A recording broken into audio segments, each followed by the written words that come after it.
मित्रों नमस्कार। आज आपका पुनः स्वागत है हमारे YouTube चैनल पर। आप देख रहे हैं प्रेरणा ज्योत को। आज इस सेशन में आपके बीच साक्षात्कार के लिए आए हैं हमारे एक प्रतिष्ठित ऐसे पर्सनालिटी जिन्होंने पिछले 1.5-2 दशक से शिक्षा के क्षेत्र में एक दीप जलाते रहे, जन जन तक विद्यार्थियों के बीच, समाज में और ख़ास करके राजनीतिक क्षेत्रों में भी जिन्होंने एक नया कीर्तिमान स्थापित किया। शायद इतने कम उम्र के जो प्रतिनिधि हमारे ममलखा पंचायत के रहे और भी एरिया में इनका खास करके लोगों का सर्किल, सेवा का क्षेत्र, शिक्षा का क्षेत्र, सांस्कृतिक कार्यक्रम और हमारे संस्कृति के धरोहर की मर्यादा को देखते हुए इन्होंने जो अपने समाज में शिक्षा का दान किया, हम इनकी वाणी, इनकी जुबानी समझेंगे सारी बात। सर से हमारा रिक्वेस्ट रहेगा कि हमारी ऑडियंस को, सारे व्यूवर्स को अपने ज़िंदगी में कामयाबी का राज बताएंगे और इनसे हम कुछ आगे वार्ता करेंगे। स्वागत है आपका हमारे YouTube चैनल पर पुनः। इसी कड़ी में आपके मुलाकात कराते हैं अभिषेक अर्नब सर। धन्यवाद सर। Thank you sir. धन्यवाद। मैं अभिषेक अर्नब, मुखिया ग्राम पंचायत ममलखा एवं डायरेक्टर यासना पब्लिक स्कूल। और हमारा एक समाज में हमेशा बढ़ चढ़ के एक समाज सेवी के रूप में भी जाना जाता है, शिक्षा जगत में भी जाना जाता है। मैं खुद शिक्षक हूँ। गांव में ग्रामीण बच्चों को, गरीब एवं मेधावी छात्र छात्राओं को शिक्षा देते हैं। साथ ही समाज को एक लक्ष्य लगा रहता है कि पूरा हमारा समाज शिक्षित हो और आगे के लिए रामदयाल सर। जी सर, बहुत खुशी की बात है कि आप हमारे इस इंटरव्यू सेशन में आप आए हैं। मुझे अच्छा लग रहा है। हम आपसे जानना चाहते हैं, चूँकि आप संस्कृति से भी बिलोंग करते हैं, हमारी संस्कृति की मर्यादा को एकदम जड़ से आप हमारे समाज में रखते हैं, तो आप लगातार शिक्षा के क्षेत्र में आए, अभी आप कामयाब हैं, खास करके अपने समाज में आपको लोग आदर्श भी मानते हैं। तो हम यह जानना चाहते हैं कि आपके ज़िंदगी में कभी ऐसी विषम परिस्थिति आई जब बुरा वक्त आया जिसमें अपने आप को संभाल के रखे और आज का दिन आप देख सकें, वो पल? हाँ सर, विषम परिस्थिति, सुख दुख जो है यह मनुष्य का किनारा है। हमारे लाइफ में भी दुख जो हमारे विषम परिस्थिति आया। हम पढ़ाई के दौरान हमारे पिताजी गुजर गए, मृत्यु हो गया, तब पर भी हम हिम्मत से काम लिया और पैशन के साथ आगे बढ़े। अपने परिवार को भी चलाना था, अपने समाज को भी देखना था। उस स्थिति में जहाँ तक कि खाने पीने का भी दिक्कत हमको हो गया था, तब पर भी हम पूरे परिवार का ख्याल रखते हुए, काम करते हुए अपना हिम्मत से, पैशन से काम किए और अपना आगे बढ़े और दुख का भी सामना किए तब हम आगे बढ़े। वाह वाह, बहुत अच्छा। विपरीत परिस्थिति में भी यह हिम्मत आप रखें, यह हमारे व्यूवर्स के लिए बहुत बड़ा संदेश है। दूसरी बात, हम सर से जानना चाहेंगे कि आप अभी तक जो भी कामयाबी अचीव किए, इसमें आपके पुरानी कुछ यादें जो बचपन की हो, जिसमें अपने गुरुजन का या कैसे किसी ऐसी पर्सनालिटी का श्रेय देना चाहते हैं जिनके वजह से आप यहाँ हैं, जो आपके सहयोगी और मार्गदर्शक रहे? हमेशा शुरू से ही हम संघर्ष करते रहे शिक्षा के जगत में, संस्कृति जगह में, और इसमें हमारे मुख्य जो हमारे इसमें शिक्षकों का योगदान है। हमारे माता पिता पूरा परिवार के लोग, भाई, सभी भाई का हाथ है। साथ ही हमारे शिक्षकगण, हमारे कोचिंग संस्थान के सभी सदस्यगण का हाथ हैं। साथ ही हमारे पूरे समाज के लोगों ने हमें आशीर्वाद दिया और हमें यहाँ तक पहुँचाने का, ताकि इसलिए कि हमारे समाज के लोग ने चाहा कि हमारा समाज एक अच्छा ढंग से चले, इसको कौन नेतृत्व कर सकता है। तभी यहाँ के लोगों ने, जनता ने हमें आशीर्वाद दिया और यहाँ की जिम्मेवारी हमारे अच्छे लोगों को सौंपा ताकि हमारा समाज अच्छा बने और आगे बढ़े, आगे विकास की ओर हमेशा आगे बढ़ते रहें। जी जी, धन्यवाद। और ख़ास करके आज हम सर के यहाँ मौजूद हैं और सर का हमारे साथ एक जो गहरा संबंध है, हम स्व अधिकृत सदस्य हैं इनके यासना फाउंडेशन के। ये हमें सदस्य नहीं बनाए, हम इनके सदस्य हैं। तो इस हस्ती से, इस बात को समझते हुए हम एक बात सर से जानना चाहेंगे कि आप अभी की बात को छोड़ दें, आने वाले समय में आप आपकी नज़रिया कैसी होनी चाहिए समाज का? आप कैसा समाज देखना चाहते हैं? हम उस पर भी जाएंगे। रामदयाल सर, हम पहले आपके बारे में बता दें। रामदयाल सर हमारे साथ 7-8 साल से जुड़े हुए हैं और हमारे यासना फाउंडेशन एवं यासना पब्लिक स्कूल के सक्रिय सदस्य भी। जब भी हमको सुख दुख में हमेशा कंधा से कंधा मिला के साथ देते हैं। इनको जब हमको ज़रूरत पड़ता है हम वहाँ पे पहुँच जाते हैं।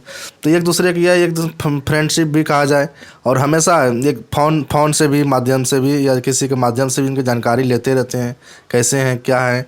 और रही बात आगे की, आगे भी मेरा प्लानिंग है पूरे इस इलाके में पूरे समाज को हमको सुंदर समाज बनाना, ताकि हमारा समाज एक अच्छे मुकाम तक पहुँचे। यह सुंदर समाज तभी बन सकता है जब हमारा पूरा समाज शिक्षित हो जाए, हर घर में शिक्षा का दीप जला दें और हमारा समाज भ्रष्टाचार मुक्त करना चाहते हैं।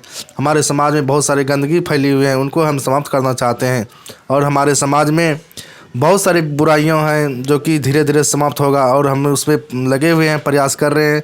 और हमारा युवा यासना टीम भी काम कर रही है।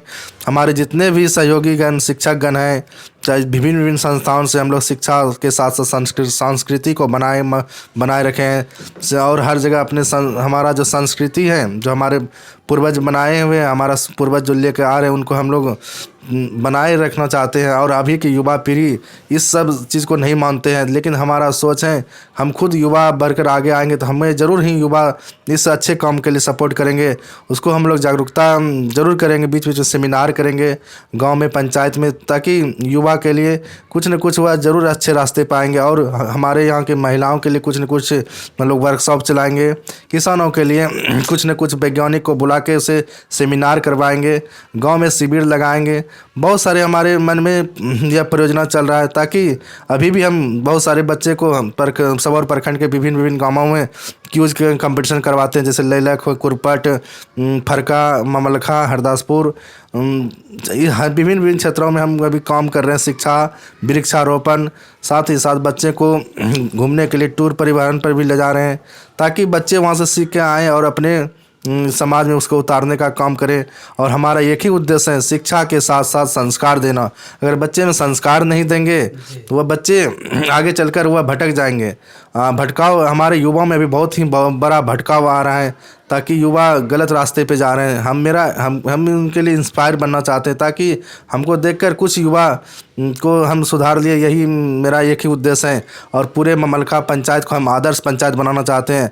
ममलखा नहीं, पूरे प्रखंड एवं जिला स्तर तक हम जिले स्तर तक काम करना चाहते हैं। शिक्षा और संस्कृति को लेकर राज्य स्तर तक भिन्न गाँवों में जाकर हमारा प्रोग्राम स्टार्ट होगा बहुत जल्द। बहुत बहुत धन्यवाद। इसमें रामदयाल सर का भरपूर सहयोग शुरू से रहा है। और हमारे यह रामदयाल सर का भी यहाँ पे बच्चों के बीच में कार्यक्रम करवाते हैं, प्रेरणा ज्योत ट्रेनिंग वर्कशॉप के नाम से। यहाँ पे भी 2015 और 16 में हम करवाए थे स्टूडेंट के बीच में। सर आए थे कीमती समय निकाल कर, और यहाँ के बच्चे ज़रूर उन बातों से सीखे थे, सर ने बताए थे। बच्चों को मोटिवेशनल क्लास भी सर लेते हैं। और साथ ही साथ मेरा एक ही उद्देश्य है, हमारे समाज को, बच्चे को कुछ लाभ मिल जाए, यही मेरा लक्ष्य है आगे के लिए। रामदयाल सर जी, बहुत अच्छा। सर से एक दिली बात, चूँकि मामला जब दिल का होता है तो कहा जाता है कि प्यार से भरा एक दिल अक्ल से भरे 1000 दिमाग से ज़्यादा ताकतवर होता है। तो सर ऐसी है बात कि आपके यासना का एनिवर्सरी जब भी कभी हम लगातार 3-4 बार तो ज़रूर देखे हैं, तो इसमें हम देखते हैं कि आप जो भी गाने का रिकॉर्डिंग कराते हैं, खास करके पुराने गाने का, और वो बहुत ही मतलब मर्यादित गाना होता है। और भी अलग अलग क्षेत्रों में देखते हैं वृक्षारोपण कराते हैं, और माने प्रकृति की गोद में भी आप ज़्यादा रहना पसंद करते हैं, अलग अलग जगह घूमते हैं। तो इन सब बातों का प्रेरणा आपको कहाँ से मिली? अच्छा क्वेश्चन किए रामदयाल सर। हमारा एक ही लक्ष्य है, हमको पहले भी बताएं कि हमको समाज को सुंदर समाज बनाना है। इसके लिए हम जो हमारे गुरुजन हमें पढ़ाएं, और कुछ न कुछ हम वर्कशॉप करते रहते हैं। पटना में, दिल्ली भी सेमिनार में जाते हैं। हमें दिल्ली में भी अवार्ड मिला गया दैनिक भास्कर के द्वारा। तो कुछ न कुछ हम लोग वहाँ सीखते रहते हैं, बाहर में वहाँ जाके सीखते हैं और कोशिश करते हैं कि उन सारी अच्छी चीज़ों को अपने समाज में लाने का कोशिश रहता है।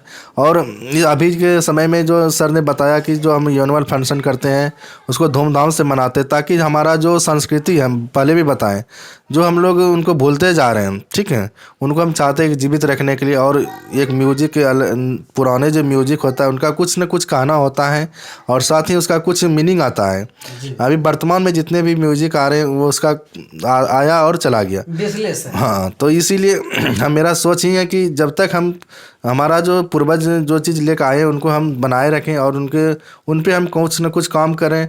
और हमारा यह जो कार्यक्रम करते हैं इसमें एक साथ हमारे पूरे परिवार, माता बहन भाई सब मिलकर इस कार्यक्रम को देखते हैं। कुछ ऐसा अभी कार्यक्रम हो सकता हमारे समाज में कुछ आदमी के द्वारा होता है जिसमें कि हम मतलब कि एक साथ फैमिली पूरा परिवार बैठ के कार्यक्रम नहीं देख सकते हैं, लेकिन मेरा एक ही उद्देश्य है पूरे समाज के आदमी, पूरे माता पिता बाल बच्चे सब एक साथ मिलकर देखें, ताकि उसमें एकता के साथ प्रेम बना रहता है और कुछ न कुछ सीखने के लिए मिलता है।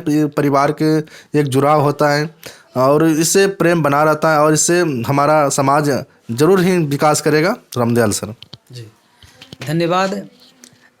तो हम मित्रों चाहेंगे कि जिस व्यक्ति में साहित्य, संगीत, कला इन सब चीज़ों का समावेशन हो तो वो निश्चित रूप से समझदार हैं, बुद्ध हैं और प्रज्ञावान है। और ऐसे व्यक्तित्व का, ऐसी पर्सनालिटी का समाज में होना अति आवश्यक है। हम चाहेंगे कि हमारे कुछ व्यूअर्स इनसे प्रेरणा लेकर के, कुछ सीख करके इनके जैसा और इनसे और भी अच्छा बनने का प्रयास करें। आप हमारे इस इंटरव्यू सेशन को लगातार पैनी निगाह बना करके देखते रहे और इतना कीमती समय लगा करके इस सेशन को देखें, इसके लिए आपको बहुत बहुत धन्यवाद। आपका पुनः स्वागत करते हुए आज हम इस इंटरव्यू सेशन को समापन कर ले जाते हैं। आपको लगातार बने रहने के लिए धन्यवाद। मिलते हैं पुनः दूसरे वीडियो में, तब तक के लिए नमस्कार।